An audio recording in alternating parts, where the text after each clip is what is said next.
الحمدللہ رب العالمین والصلاة والسلام علی رسولہ الکریم وعلی من تبعہم بإحسان الی یوم الدین، اما بعد۔ پروگرام مسائل اور ان کا حل کے ساتھ ایک بار پھر آپ کی خدمت میں حاضر ہوں۔ آج بھی حسب سابق آپ حضرات کی طرف سے سوالات کا ایک طویل سلسلہ ہے۔ اس مختصر نشست میں جتنے سوالات اور ان کے جوابات پیش کرنا ممکن ہوگا انشاءاللہ وہ آپ کی خدمت میں پیش کیے جائیں گے۔ اسپین سے ذوالفقار علی صاحب نے یہ مسئلہ پوچھا ہے، میرا سوال یہ کہ کیا کوئی شخص انفرادی طور پر یا کچھ لوگ مل کر قانون کو اپنے ہاتھ میں لے سکتے ہیں کسی قانون پر عمل کرانے کے لیے حق پر ہونے کے باوجود، یا وہ کسی کو حق دلوانے کے لیے کسی کی ہیلپ کر رہے ہوں؟ کیا یہ سب ریاست کی ذمہ داری ہے؟ کیا ہمیں ہر حال میں ریاست کو فالو کرنا چاہیے؟ پلیز مفصل جواب دے دیں۔ قرآن و حدیث کی روشنی میں ہمارا کردار کیا ہونا چاہیے؟ اس سوال کا مختصر جواب یہ ہے کہ قرآن کریم کے اندر اور احادیث طیبہ کے اندر جو احکام بیان کیے گئے وہ احکام دراصل انہی لوگوں پر لاگو ہوتے ہیں جو ان احکام پر عمل کر سکتے ہوں۔ قرآن کریم کا ایک اصول ہے، لا یکلف اللہ نفسا الا وسعها۔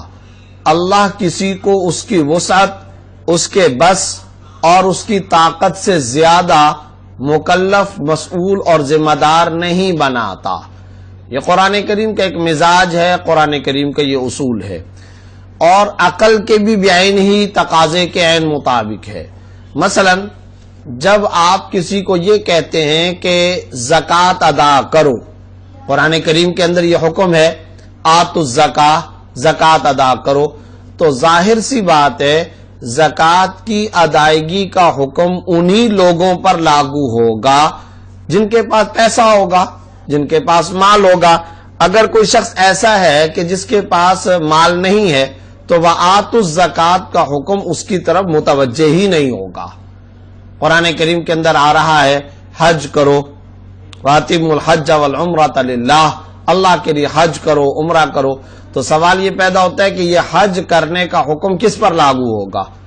قرآن کریم خود ایک اور جگہ پر تشریح کر دیتا ہے وَلِلَّهِ عَلَى النَّاسِ حِجُّ الْبَيْتِ مَنِ اسْتَطَاعَ إِلَيْهِ سَبِيلًا، اللہ کے لیے ان لوگوں پر حج فرض ہے جو وہاں تک جانے کی صلاحیت، استطاعت رکھتے ہوں۔ خود اللہ نے یہاں پر من استطاع الیہ سبیلا، یعنی جن کے پاس اہلیت ہو، استطاعت و صلاحیت ہو، ان پر حج کرنا فرض ہے، یہ اللہ رب العزت نے وضاحت کر دی۔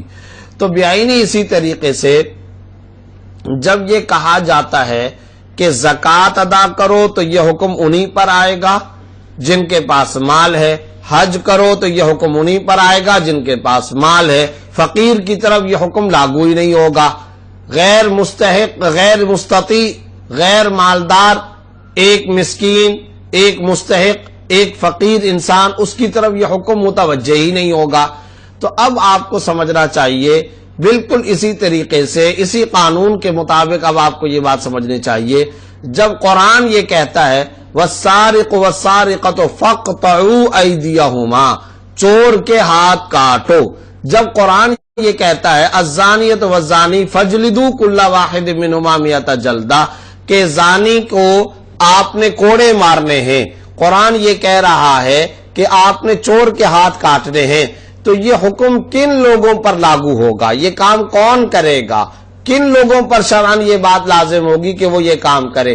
اصولی بات یہ کہ یہ کام لازم ہوگا، یہ قانون اور یہ حکم لازم ہوگا انہی لوگوں پر جو اس کی استطاعت رکھتے ہوں، اور جو استطاعت نہ رکھتے ہوں ان پر یہ قانون اور یہ حکم لاگو ہی نہیں ہوگا۔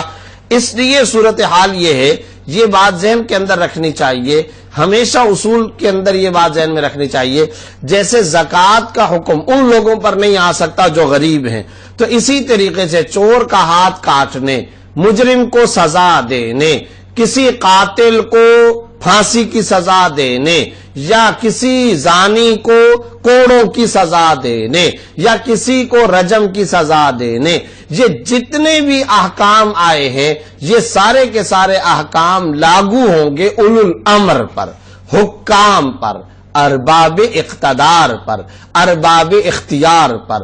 آپ مجھے بتائیے کیا گلی کے کسی عام آدمی کو اس بات کا اختیار ہے کہ وہ جائے اور کسی کو کوڑے مارنا شروع کر دے؟ کیا ہوگا؟ انارکی کیا ہوگا؟ فساد کیا ہوگا؟ معاشرے کے اندر جھگڑے کیا ہوگا؟ لڑائیاں۔ تو یہ یاد رکھیے، جو جس کام کے کرنے کی استطاعت رکھتا ہوگا حکم خداوندی بھی اسی کی طرف متوجہ ہوگا، اور جو جس کام کے کرنے کی صلاحیت نہیں رکھتا ہوگا، استطاعت نہیں رکھتا ہوگا، حکم اس کی طرف متوجہ ہی نہیں ہوگا۔ اس کو بڑے خوبصورت پیرائے میں سرکار دو عالم صلی اللہ علیہ وسلم نے یوں بیان فرمایا، میں جو تمر رعا منکم منکرا فلیغیرہ بیدہ ومن لم یستطع فبلسانہ ومن لم یستطع فبقلبہ وذلک اضعف الایمان۔ جو تم میں سے کوئی آدمی کسی منکر کو، کسی گناہ کو، کسی فحش کام کو، کسی شر کو، کسی باطل کو دیکھے تو اگر وہ استطاعت رکھتا ہے تو وہ کیا کام کرے؟ ہاتھ سے روک دے۔ نہیں روک سکتا ہاتھ سے تو اب کیا کام کرے؟ زبان سے منع کرے۔ یہ بھی نہیں کر سکتا تو آخری درجہ یہ ہے کہ دل کے اندر برا جانے۔ اب یہ حدیث نبوی ہے، اس کی تشریح کے اندر حضرات شراح نے، حضرات مفسرین کرام نے بہت تفصیلات بیان کی اور بڑی اہم تفصیلات بیان کی ہے۔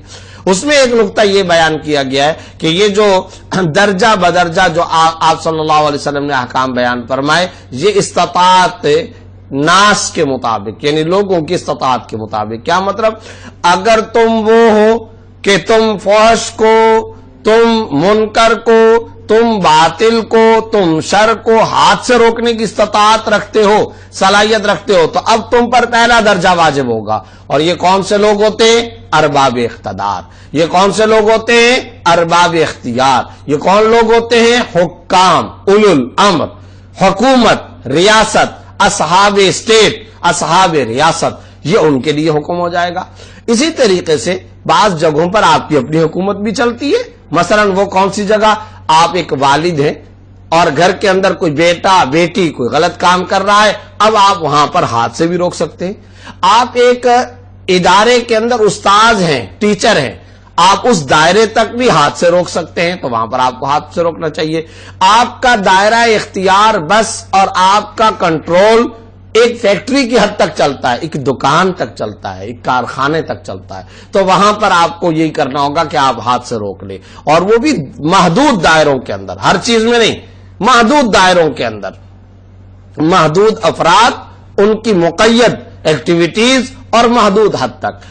ورنہ جہاں تک قانون کی بات ہے، جہاں تک عام معاشرے اور سماج کا معاملہ ہے، سوسائٹی کا معاملہ ہے، تو اس کے اندر سیدھی، صاف، واضح اور کلیئر کٹ بات یہ ہے، شرعی فتویٰ یہ ہے کہ سزائیں دینا یہ حکومت کا کام ہوتا ہے، عوام کا کام نہیں ہوتا۔ قانون کو ہاتھ میں لینے کی اجازت کسی کو نہیں دی جا سکتی۔ کیوں؟ واضح جواب، سمپل جواب اس کا یہ ہے، اسلام انارکی کا دین نہیں ہے، اسلام انارکی نہیں چاہتا۔ اس لیے ہمارے ہاں بعض اوقات یہ کام کیا جاتا ہے کہ کوئی کوئی بات سامنے آئی یا کوئی حکومت کا کوئی خلاف شریعت اقدام سامنے آیا تو ہم قانون کو ہاتھ میں نہیں لے سکتے۔ ہم پر کیا لازم ہوگا؟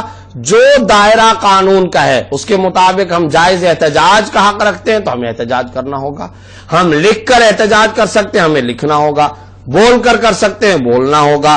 اگر سڑک پر نکلنا ہے تو ادنا درجے کی تکلیف دیے بغیر ہم وہ احتجاج ریکارڈ کرائیں گے، پروٹیسٹ کریں گے۔ لیکن املاک کو نقصان پہنچانا، کسی کو اذیت دینا، کسی کو تکلیف پہنچانا، مسلمان ہو یا غیر مسلم، کانٹے کے برابر بھی کسی کو اذیت دینا شرعاً حرام ہوگا، ناجائز ہے، اسلام سے اس کا کوئی تعلق نہیں، یہ واضح مسئلہ ہے۔ اور جس مجرم کو سزا دینی ہے وہ میرا اور آپ کا اختیاری نہیں ہے، جن کا کام ہے انہی کو ساجے، شریعت نے ان کے ذمہ لاگو کر دیا، بھائی یہ تمہارے ذمہ کام ہے۔ جیسے کہ میں نے پہلے یہ بات عرض کر دی ہے کہ زکوٰۃ کا حکم جب قرآن کہتا ہے آتوا الزکاۃ، تو اس کا کیا مطلب ہے؟ ہر آدمی زکوٰۃ دے؟ نہیں، وہی زکوٰۃ دے گا جس کے پاس مال ہے۔ تو جو اس حکم پر عمل کر سکتا ہوگا اسی پر یہ حکم لاگو ہوگا، کسی اور پر وہ حکم لاگو نہیں ہوگا۔ چنانچہ سیرت طیبہ کے اندر بھی اس کی بڑی واضح مثالیں موجود ہیں۔ بعض اوقات بعض مجرموں کے بارے میں آپ صلی اللہ علیہ وسلم نے یہ فرمایا، جاؤ جا کر کے ان کو قتل کر دو۔ ظاہر ریاستی آرڈر تھا اسٹیٹ کا آرڈر تھا اور ان کو قتل کیا گیا ان کے جرم کے حساب سے.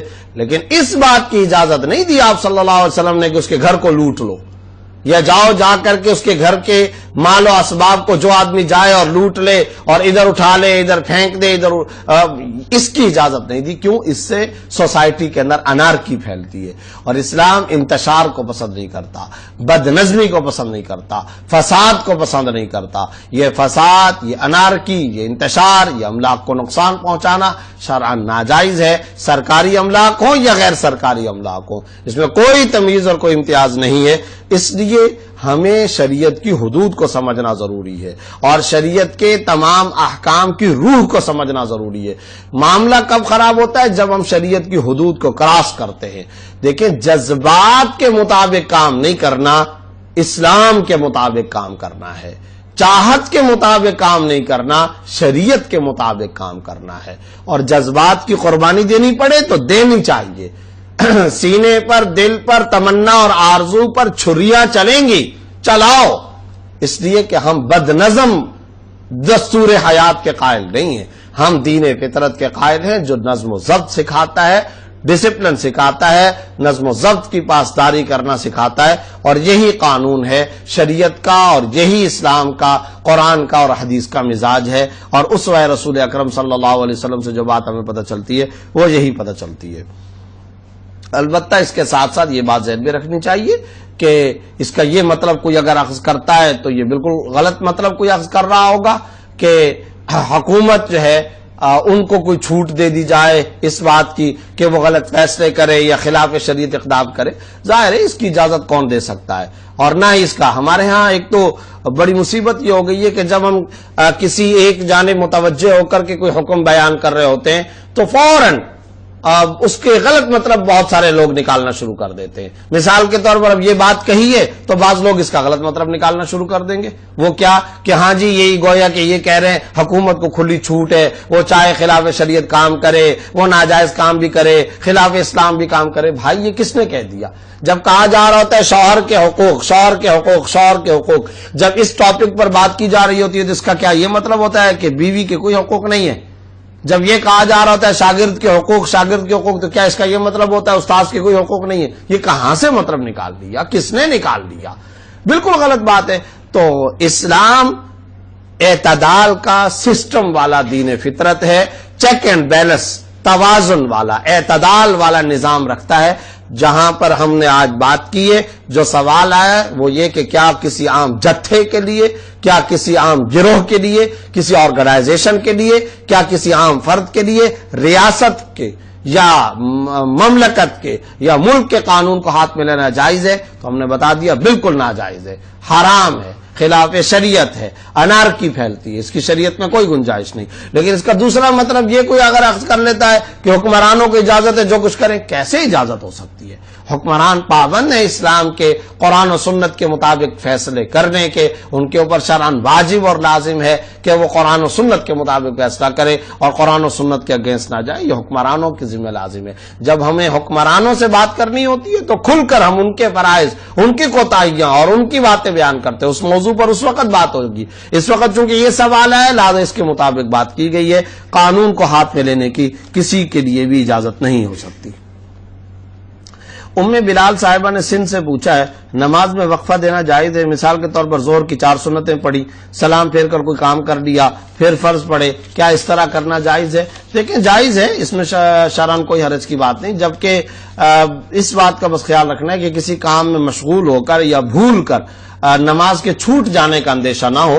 تو اگر آپ وقفہ دیتی ہیں, کوئی کام وغیرہ بیچ میں آ جاتا ہے اور کر لیتی ہیں تو اس میں کوئی حرج نہیں. بچوں کو گھر میں تعلیم دینے کے لیے کون سی کتاب بہتر ہے, فضائل اعمال یا معارف الحدیث؟ دونوں بہتر ہیں, اور میں مشورہ یہ دوں گا کہ قرآن کریم پڑھائیں. یعنی پہلے نمبر پر قرآن کریم پڑھائیں. قرآن کریم پڑھانے کا مطلب کیا ہے؟ اگر تو قرآن کریم کے الفاظ, ورڈز آف دی ہولی قرآن, قرآن کریم کی تجوید, التلفظ, اگر وہ بچے نہیں پڑھے ہوئے تو وہ سکھائیں. اور اس کے ساتھ ساتھ قرآن کریم کا ترجمہ, اور قرآن کریم کا ترجمہ سمجھانے اور سکھانے کا طریقہ یہ کہ اگر کوئی عربی جاننے والا عالم دین یا کوئی دینی علوم سے واقف کوئی گھر میں فرد ہے تو وہ کرا دے, والد ہے, بھائی ہے, بہن ہے, والدہ ہے. اور اگر وہ نہیں تو کم از کم درجے کی بات یہ کہ جو مفسر جو مستند اوتھینٹک مفسرین کرام علماء کرام کے تراجم اور قرآن کریم کی تفاسیر شائع ہیں ان کا کچھ نہ کچھ حصہ روزانہ کی بنیاد پر پڑھ لیا جائے. ایک آیت پڑھ لیں اس کا ترجمہ اور اس کی جو مختصر تشریح نیچے لکھی ہوئی ہے وہ. اس کے لیے سب سے بہترین صورت یہ کہ استاد حضرت مولانا مفتی محمد تقی عثمانی صاحب دامت برکاتہم العالیہ کی کتاب ان کا ترجمہ آسان ترجمہ قرآن کے نام سے آ گیا ہے اور وہ ہے بھی آسان, یعنی جس طرح اس کا نام ہے اسی اعتبار سے. تو اس آسان ترجمہ قرآن کی آپ ایک آیت پڑھیں اور اس کا ترجمہ اور اس کی تشریح بیان کر دیا کریں. یہ کر لیں اور جو کتابیں آپ نے کہی ہیں یہ بھی درست ہیں, بالکل کر سکتے ہیں, کوئی حرج نہیں. زوجہ عبداللہ صاحبہ نے سندھ سے پوچھا ہے کہ میرا سوال یہ, میں نے کلمہ طیبہ کا 1,00,000 مرتبہ ورد شروع کیا تھا تو میری وہ تسبیح گم ہو گئی. میں نے بہت کوشش کی, نہیں ملی اور مجھے یاد نہیں کہ میں نے کتنا پڑھا ہے, تو اب بتائیں کہ اس کا کیا حکم ہے, کیونکہ نیت 1,00,000 کی تھی لیکن کچھ ہزار پڑھے اور تسبیح گم ہو گئی. تو اس میں کوئی پریشانی کی بات نہیں ہے. دیکھیں بات یہ کہ یہ جو مطلوبہ تعداد ہے کہ 1,00,000 مرتبہ پڑھنا 1,25,000 مرتبہ پڑھنا, یہ کوئی قرآن و حدیث سے ثابت نہیں ہے. جس طرح کے نماز کی رکعتیں ثابت ہیں کہ رکعتیں اتنی ہونی چاہیے ان کی کوانٹٹی اور تعداد, اسی طرح اشواط طواف ہے یعنی طواف کے چکر ثابت ہیں کہ وہ 7 ہے. تو اس طرح تسبیحات کی کوئی مقدار قرآن کریم سے یا احادیث طیبہ سے کوئی لازم اور ثابت نہیں. بس زیادہ سے زیادہ یہ مشائخ کے تجربات ہیں, بزرگان دین اولیاء کرام کے یہ تجربات سے ثابت ہے. اس لیے اگر اس کا کوئی اہتمام کرتا ہے تو بہت اچھی بات ہے, اور اس میں اگر کوئی کمی بیشی ہو جاتی ہے تو اس میں کوئی نقصان نہیں ہے. باقی آپ ایک اندازہ لگا لیں, آپ کے لیے بہتر مشورہ یہ ہے کہ آپ ایک اندازہ لگا لیں کہ آپ نے کتنی مرتبہ پڑھا ہوگا, اس کے بعد بقیہ تعداد آپ پوری کر لیں, اور اگر نئے سرے سے پڑھنا چاہیں تو اس میں بھی کوئی حرج نہیں, اور اگر کمی بیشی رہ جائے گی تو اس میں بھی کوئی حرج نہیں ہے. جنوبی کوریا سے عبد المجید صاحب نے پوچھا ہے کیا مردہ جانوروں کی کھالوں سے بنی ہوئی چیزیں استعمال کر سکتے ہیں, جیسے پرس, بیگ, موبائل کا کور اور جوتا وغیرہ. اسی طرح حرام جانوروں کی کھال کا کیا حکم ہے. اور ایک اور بات انہوں نے پوچھی ہے, کوریا چونکہ غیر مسلم ملک ہے, یہاں گائے اور بکری کے ساتھ ساتھ خنزیر اور کتے کی کھال سے بھی چیزیں بنتی ہیں. بعض اوقات تو چیز کے ساتھ کمپنی کا اسٹیکر لگا ہوتا ہے اور اس پر لکھا ہوتا ہے کہ یہ فلاں جانور کی کھال سے بنی ہے, لیکن بعض اوقات نہیں لکھا ہوتا, تو شک ہوتا ہے کہ پتہ نہیں یہ خنزیر یا کتے کی کھال سے نہ بناؤ, تو ہمیں کیا کرنا چاہیے. اور سنا ہے کہ تمام جانوروں حلال و حرام کی کھال دباغت کے بعد پاک ہو جاتی ہے, کیا یہ صحیح ہے؟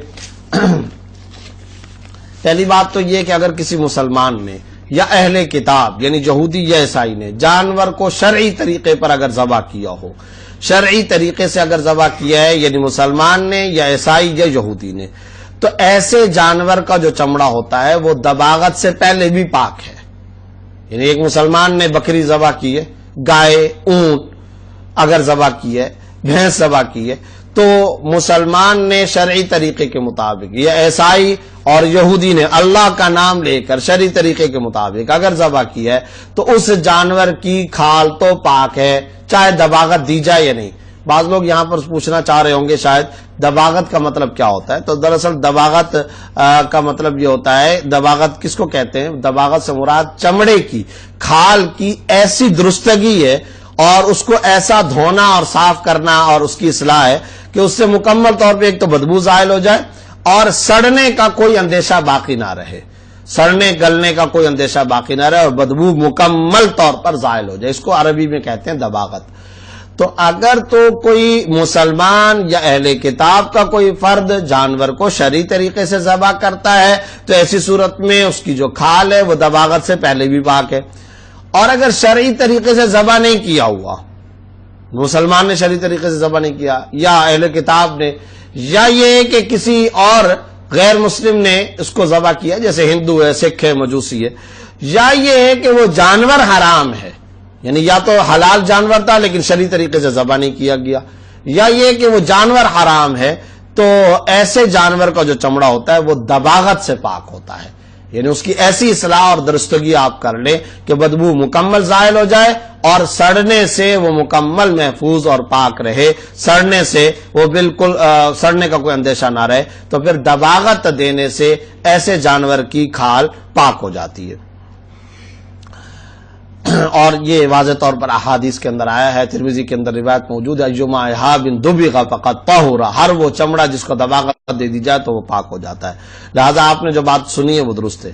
البتہ خنزیر کا جو چمڑا ہے اس کے بارے میں اس بات کو ذہن کے اندر رکھیں کہ جب تک کسی چیز کے خنزیر کے چمڑے سے بننے کا یقین یا غالب گمان ہو تو اس وقت تک اس کو استعمال نہیں کر سکتے. خنزیر کا چمڑا کسی بھی صورت پہ پاک نہیں ہوتا، یہ ذہن کے اندر رکھیں. اور اگر آپ کو یہ پتہ چل جائے کہ جناب یہ خنزیر کے جانور کا خنزیر کا بنا ہوا کوئی آئٹم ہے اس کے چمڑے کا، تو اس کو تو استعمال کرنا جائز نہیں. اب بعض اوقات آپ کو مسئلہ درپیش ہوگا کہ کسی لیدر کا اور چمڑے کا بنا ہوا آئٹم تو ہے لیکن آپ کو معلوم نہیں ہے کہ یہ گائے کا ہے یا خنزیر کا ہے، حلال جانور کا ہے یا خنزیر کے علاوہ کسی اور حرام جانور کا ہے. تو پھر یاد رکھیں جب تک کسی چیز کا خنزیر کے چمڑے سے بننے کا آپ کو یا تو یقین ہو یا غالب گمان ہو تو استعمال نہیں کر سکتے. لیکن اگر یقین یا غالب گمان نہیں ہے تو پھر استعمال کر سکتے ہیں، کیونکہ کھال کو دھونے، چونا لگانے، پکانے اور مختلف کیمیاوی عمل سے گزارنے سے شرعاً دباغت ہو جاتی ہے. ایسی صورت میں آپ کے لیے گنجائش ہوگی.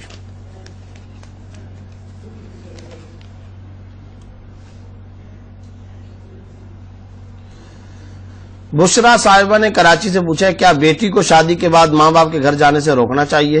کتنی لڑکیوں کی شادی ہوئی، ساس نے ان پر ماں باپ کے گھر جانے پر پابندی لگا دی یا کبھی اجازت دی تو پھر لمبے عرصے تک اجازت نہیں دی جاتی ماں باپ کے گھر جانے کی. کچھ سسرال تو اس لیے بھی جانا نہیں دیتے کہ جو مرضی سلوک کرو گھر والوں کو خبر تک نہ ہو. ماں باپ اپنی بیٹی سے ملنے کے لیے تڑپ رہے ہیں اور سسرال والے اجازت نہیں دیتے. اب اس بارے میں کیا بات ہے؟ دیکھیں یہ بالکل غلط طریقہ ہے، خلاف شریعت طریقہ ہے، ناجائز طریقہ ہے. بیٹی کو شادی کے بعد ماں باپ سے ملنے سے روکنا بالکل غلط ہے. اس میں البتہ اعتدال سے کام لینا چاہیے. اعتدال کا مطلب کیا ہے؟ اعتدال کا مطلب یہ کہ بعض اوقات بعض خواتین شادی کے بعد ہر وقت ماں باپ سے ملنے کے لیے جانے کی ضد کر رہی ہوتی ہے، ہر وقت جانے کی تڑپ رکھتی ہے. تو یاد رکھیں کہ یہ طریقہ اس دلہن کی طرف سے، خواتین کی طرف سے غلط ہے، اور جو طریقہ سوال کے اندر سسرال کی طرف سے بتایا گیا یہ ان کی طرف سے غلط ہے. تو اس میں حضرات فقہاء کرام نے کہا ہے کہ اعتدال کا درمیان کا راستہ انڈرسٹینڈنگ کے ساتھ اختیار کرنا چاہیے. اگر قریبی گھر ہے تو ہفتے میں ان کو جانے دینا چاہیے، ہفتہ 10 دن 8 دن 7 دن کے اندر جانا دینا چاہیے اگر اسی شہر کے اندر ہے. اور اگر شہر سے باہر ہے تو پھر کوئی بہت لمبا عرصہ نہ گزارا جائے، 2 مہینے 3 مہینے 4 مہینے اتنے عرصے کے بعد ان سے ملاقات کرانے کے لیے لے کر جانا چاہیے. اور یہ طریقہ کہ جو مرضی سلوک کرو گھر والوں کو خبر نہ ہو، حرام طریقہ ہے، ناجائز طریقہ ہے. جو اس طرح سے کرتے ہیں شرعاً سخت گناہگار ہوتے ہیں. انڈیا سے جمیل صاحب نے پوچھا ہے کہ اگر کوئی مسلمان کسی بات پر اللہ کی قسم کھا کر کوئی بات کہے پھر بھی جھوٹ بولے، ایسے میں اس شخص کی بات پر اعتماد کیسے کیا جائے؟ دیکھیں بات یہ ہے کہ بلا ضرورت اگر بات پر کوئی قسم کھاتا ہے تو یہ تو ویسے ہی شرعاً مذموم ہے، برا کام ہے. لیکن کوئی شخص اگر قسم کھا لے تو بلا وجہ پھر اسے جھوٹا قرار دینا بھی درست نہیں ہے. حدیث کے اندر آپ صلی اللہ علیہ وسلم نے فرمایا ایاکم والظن فإن الظن اکذب الحدیث، یعنی بدگمانی سے اور برے گمان رکھنے سے بچو. ہاں اگر قرائن سے، سیاق و سباق یا دلیل سے اس کا جھوٹا ہونا معلوم ہو یا کوئی مشاہدے کے خلاف قسم کھائے، چاہے اللہ تعالیٰ کے نام کی قسم کھائے، تو اس کا اعتبار نہ کرنا بھی شرعاً درست ہے. کوئی ضروری نہیں ہے کہ اب اس کا اعتبار کیا جائے. چنانچہ قرآن کریم کے اندر جو منافقین کی قسموں کا ذکر ہے ان کو جھوٹا قرار دیا گیا. تو اس لیے اگر کوئی دلیل سے آپ کو معلوم ہوتا ہے کہ یہ جھوٹی قسم کھا رہا ہے تو آپ کو اس کے اوپر یقین کرنا شرعاً کوئی ضروری نہیں ہے. قرآن کریم کی تلاوت تکیے پر رکھ کر پڑھنا صحیح ہے؟ ہاں صحیح ہے، جائز ہے. البتہ تکیے پر قدر بلندی کے ساتھ قرآن کریم کو رکھا جائے، یعنی تکیہ ذرا اونچا رکھا جائے اور پاک تکیہ ہو تو جائز ہے.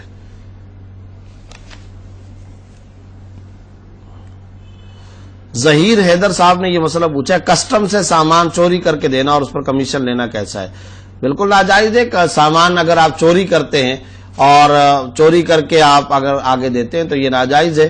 اور اگر مراد تو یہ ہے کہ بالکل چوری کرنا، اور ایک صورت یہ ہے کہ چوری نہیں کرنا بلکہ کوئی آدمی لے کر آتا ہے مگر کسٹم پیڈ نہیں ہوتا، یعنی ٹیکس ادا نہیں کرتا، تو یہ بھی ظاہر ہے کہ ایک اسلامی ملک کے قانون کی خلاف ورزی ہے، اس کا گناہ ہوگا.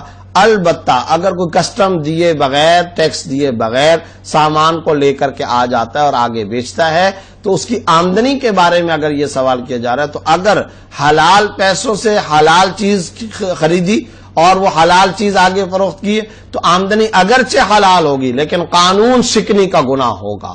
قانون توڑا ہے، قانون کے توڑنے کا گناہ بہرحال ہوگا۔ ناظرہ صاحبہ نے انڈیا سے پوچھا لیکوریا کی جو بیماری ہے کیا وہ پانی ناپاک ہوتا ہے؟ کیا اس کو بھی اور نجاست کی طرح پاک کرنا ضروری ہے؟ اگر وہ پانی کپڑوں پر لگ کر سوکھ جائے تو کیا اس کپڑے پر نماز پڑھنا درست ہے؟ جی ہاں، وہ نجس ہے اور اس کو پاک کرنا اور دھونا ضروری ہے۔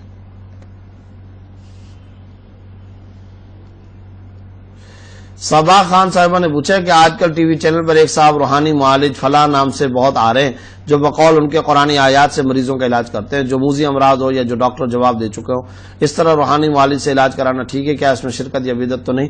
دیکھیں بات یہ ہے کہ اگر وہ قرآن کریم کی کوئی آیت پڑھنے کے لیے کہتے ہیں، مجھے نہیں معلوم کہ یہ کون صاحب ہے، لیکن اگر کوئی قرآن کریم کی آیت پڑھ کر کے دم کرنے یا قرآن کریم کی آیات پڑھنے کے لیے کہتے ہیں تو شرعاً اس میں کوئی حرج نہیں ہے، ٹھیک ہے، یہ پڑھ سکتے ہیں، اس میں کوئی حرج کی بات نہیں، البتہ اس میں کوئی اور خلاف شریعت بات یا بدعت معاملہ اس میں شامل نہ ہو۔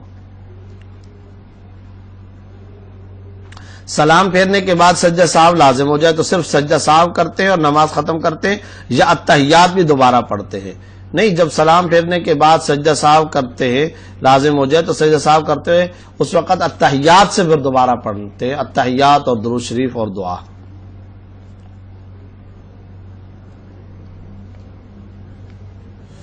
شاہزہ خان صاحبہ نے پوچھا ہے کہ عورت گھر میں لمبی شرٹ کے ساتھ جینز پہن سکتی ہے، نماز پڑھ سکتی ہے؟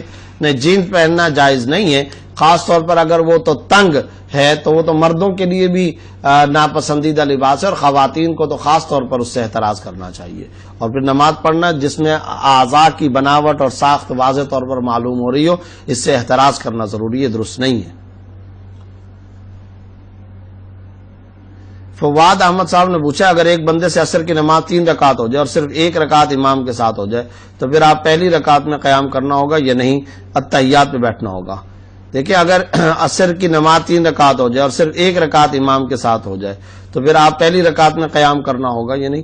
جی ہاں، جب یعنی آپ 3 رکعتیں آپ کی چھوٹ چکی ہیں، آپ نے امام کے ساتھ 1 رکعت پڑھی ہے، تو اب جب آپ کھڑے ہوں گے تو 1 رکعت پڑھنے کے بعد پھر آپ التحیات کریں گے، اور ظاہر ہے تحیات کے لیے آپ کو بیٹھنا ہوگا کیونکہ ٹوٹل آپ کی 2 رکعتیں ہو چکی ہیں۔ افضال صاحب نے پوچھا نماز جنازہ میں کتنے افراد ہوں تو فرض کفایہ ادا ہوگا، اور یہ لوگ اہل محلہ ہونا ضروری ہے یا شہر بھر سے بھی ہو سکتے ہیں؟ نہیں، کوئی ضروری نہیں اہل محلہ، اہل محلہ کو چاہیے، ان کا حق ہے کہ مردے کا حق ہے ان پر کہ وہ آئیں اور نماز جنازہ میں شرکت کریں، لیکن اگر کوئی اور بھی آ کر کے شریک ہو جاتے ہیں تو بھی ٹھیک ہے اور نماز جنازہ ادا ہو جائے گی۔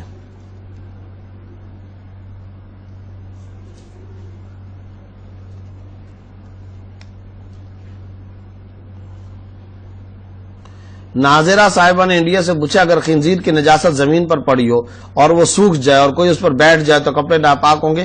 اگر وہ سوکھا ہوا ہے یا پتہ نہیں کیا مراد ہے نجاست سے، اگر سوکھا ہوا ہے اور کپڑے پر اس کا کوئی اثر نہیں آیا تو پھر ایسی صورت میں تو کپڑے ناپاک نہیں ہوں گے، لیکن اگر کچھ بھی اثر آیا ہو تو پھر ایسی صورت میں وہ ناپاک ہوں گے، اور احتیاط کا تقاضا یہی ہے کہ کپڑے تبدیل کر لینے چاہیے یا کم از کم اس حصے کو دھو لینا چاہیے۔ وجیہہ شاہد صاحبہ نے پوچھا آج کل بچوں کو کیسے فرما بردار اور نماز کا پابند بنایا جائے؟ خود والدین شرعی احکام کی پاسداری کریں، اور جیسا کہ میں نے بتایا روزانہ کی بنیاد پر قرآن کریم کا گھر کے اندر گھریلو درس قرآن اس کا اہتمام کریں، اور ساتھ ہی ساتھ اس بات کا اہتمام کریں کہ ان اپنے بچوں کو قرآن کریم کے اور احادیث طیبہ کے قریب کرنے کا سب سے شاندار راستہ اور سب سے شاندار طریقہ یہ کہ خود والدین پابندی کریں۔ والدین پابندی کریں گے۔ اب ہمارے ہاں صورتحال کیا ہے؟ والدین تو یہ چاہتے ہیں کہ ہم مکمل آزادی کے ساتھ رہیں، عیش و عشرت کے ساتھ رہیں، اور اولاد ہماری مکمل طور پر تابع فرمان، یعنی والدین خود رہنا چاہتے ہیں 21ویں صدی کے جدید تقاضوں کے مطابق، اولاد کو چاہتے ہیں پہلی صدی والے بزرگ بن جائیں، تو ایسا ہوتا نہیں ہے، یہ ممکن نہیں ہے، اس لیے ان کو سمجھایا جائے، حکمت کے ساتھ ان کے ساتھ وقت گزارا جائے، اسی سے انشاءاللہ العزیز تبدیلی آئے گی۔ درود ترنجینہ پڑھنا کیسا ہے؟ فقیر جان نے 4 صدر سے پوچھا۔ جی ہاں، جائز ہے، پڑھ سکتے ہیں۔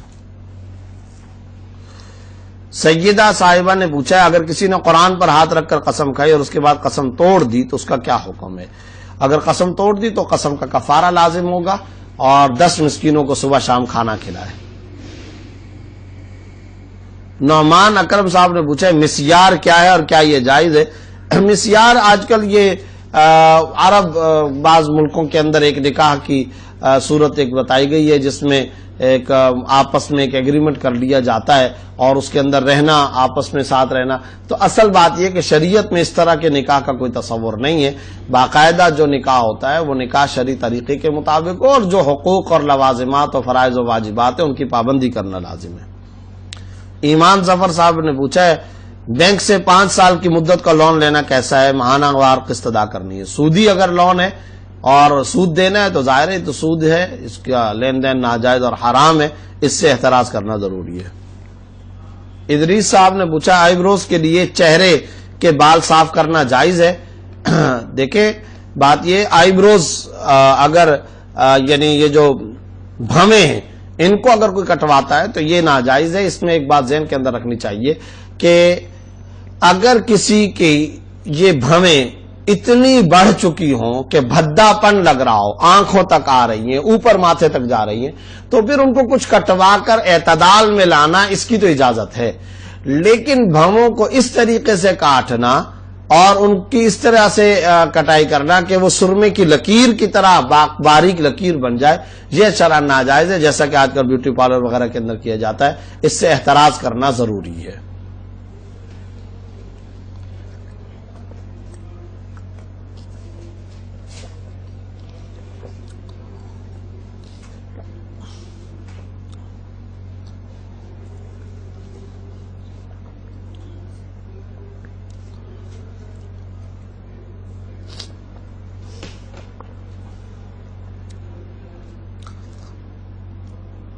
شاہ ایف خان صاحب نے پوچھا ہے میں اپنے بھائی کے بچوں کو زکوٰۃ دے سکتا ہوں؟ ہم ایک ساتھ رہتے ہیں لیکن وہ کماتا نہیں.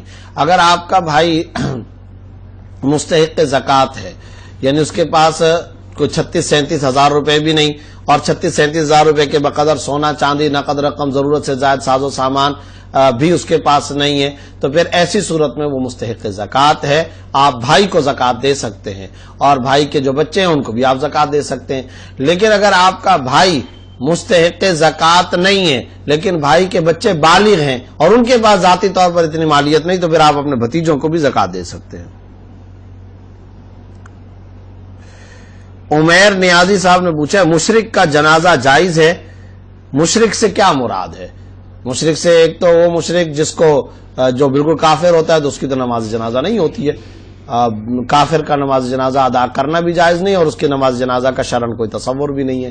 اور اگر مشرک سے مراد یہ کہ ہم بعض اوقات معاشرے میں جن بعض لوگوں کو مشرک وغیرہ کہہ دیتے ہیں، تو اس کے اندر دیکھنے کی بات یہ ہے کہ اگر کوئی اہل بدعت میں سے ہے یا کوئی ایسا ہے جس کو عام طور پر لوگ کہتے ہیں مشرک، تو وہ ایک زبان کی حد تک یا شرک خفی کی حد تک تو کہا جا سکتا ہے کہ وہ کسی شرکیہ کام کے اندر مبتلا ہوگا، لیکن اس کو مشرکین اور کفار میں شمار نہیں کیا جا سکتا. وہ بہرحال مسلمان ہے اور اس کی نماز جنازہ ادا کی جائے گی. تبسم تاجی صاحب نے پوچھا ہے بچی کا اسلامی نام کیا ہونا چاہیے؟ صحابیات کے نام پر رکھنا چاہیے. خالد سیف اللہ صاحب نے پوچھا ہے بغیر وضو نماز جنازے کو کندھا دے سکتے ہیں؟ نہیں، جی ہاں دے سکتے ہیں. عبدالعظیم مظاہری صاحب نے پوچھا ہے پرفیوم لگانا کیسا ہے؟ جائز ہے، کوئی حرج نہیں. یہ اصل میں اس لیے انہوں نے سوال پوچھا کہ عام طور پر پرفیوم میں الکوہل ہوتا ہے، تو یہ یاد رکھیں کہ یہ الکوہل وہ حرام والا الکوہل نہیں ہوتا، یہ کوئی انگور سے بنا ہوا نہیں ہوتا، بلکہ پھولوں کی پتی کا، گندم کے سٹے وغیرہ کا، پیٹرول کا، اسپرٹ کا بنا ہوا ہوتا ہے، تو وہ جائز ہے اور وہ پرفیوم بھی آپ لگا سکتے ہیں، کوئی حرج نہیں.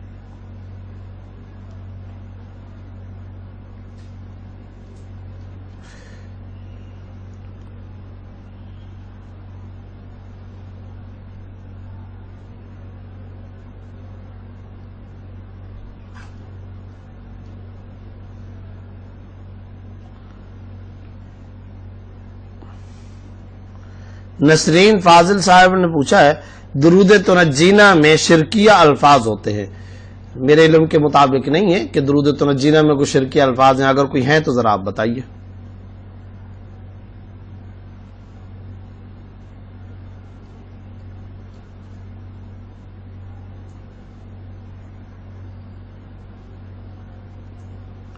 یہ مشاہد عباسی صاحب نے ملازمت کے اوقات میں آپ کا کام ایسا ہو کہ آپ اپنے مخصوص کام کے علاوہ اس کے ساتھ وہیں پہ اور کام بھی بآسانی کر سکتے ہو، تو جس کی رقم آپ کو الگ سے ملتی ہو تو کیا وہ کام کر سکتے ہیں؟ کام کی تفصیل ذرا بتائیں۔ بعض اوقات آپ کو کام کرنے کی قانوناً اجازت ہوتی ہے اور بعض اوقات اس کام کے دوران کوئی اور کام کرنے کی اجازت نہیں ہوتی، تو اس ملازمت کے قوانین اور ضوابط کو دیکھا جائے گا۔ اگر قوانین اور ضوابط میں گنجائش ہے تو جائز ہے، ورنہ نہیں۔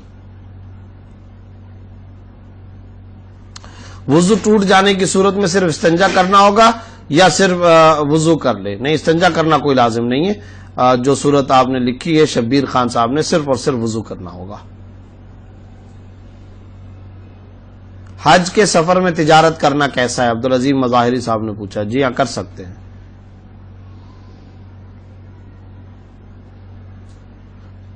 نعمان اکرم صاحب نے پوچھا توبہ کا طریقہ کیا ہے اور کیا نفل نماز بغیر ہو جاتی ہے؟ سوال پورا نہیں۔ توبہ کا طریقہ یہ ہے کہ آپ بہتر طریقہ یہ ہے کہ 2 رکعت صلاۃ التوبہ ادا کریں، اور اس میں آپ عام جس طرح سمپل 2 رکعتیں نفلیں پڑھی جاتی ہیں وہ آپ ادا کریں، اور اس کے بعد گڑ گڑا کر اللہ رب العزت سے معافی مانگیں، استغفار کریں۔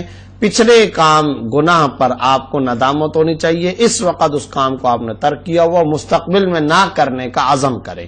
یہ 3 شرائط: ماضی پر ندامت، حال میں اس گناہ کو آپ نے ترک کر دیا، چھوڑ دیا، اور مستقبل میں نہ کرنے کا عزم ہو۔ انشاءاللہ اللہ رب العزت توبہ قبول فرمائیں گے۔ آج کی نشست میں آپ کے انہی سوالات کے جوابات پر اکتفا کیا جاتا ہے۔ انشاءاللہ اگلے پروگرام میں آپ کے دیگر سوالات اور ان کے جوابات کے ساتھ دوبارہ حاضر ہوں گے۔ تب تک کے لیے اجازت۔ السلام علیکم ورحمۃ اللہ وبرکاتہ۔